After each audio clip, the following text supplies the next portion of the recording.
कोदला तेज agro factory अग्निकांड 3 कोटी ऊर्ध्व टंकार कंचामाल और यंत्रांश पोड़ी नष्ट।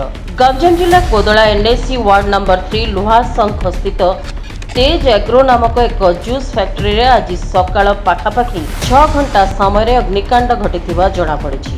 सेथिरे पाखापाखि प्राय 3 कोटी ऊर्ध्व टंकार कंचामाल और यंत्रांश पोड़ी नष्ट हो जाइथिबा नै एहार मालिक अजित प्रसाद साहू प्रकाश कर सूचना मुताबक सबुदिन परि आज सकाळ 6 घंटा समय फैक्ट्री मालिक अजित प्रसाद साहू फैक्ट्री निकट को आसी पहुंचला बेलू लोक मैंने फैक्ट्री आगे निया लगी जाइथिबा कही गहली करथिले। हठात कौन होईगला भाभी अजित फैक्ट्री पाखक जाई देखिला बेलू फैक्ट्री मध्यरु प्रबल धुआं बाहरुथिला। गेट खोलिबा क्षणी हुतुतु होई निया जोरे जळिबाकू लागिला। उपस्थित लोकमानक सहयोगरे से निया को लिभेबा पई चेष्टा करिथिले मध्य संभवपर होई नथिला।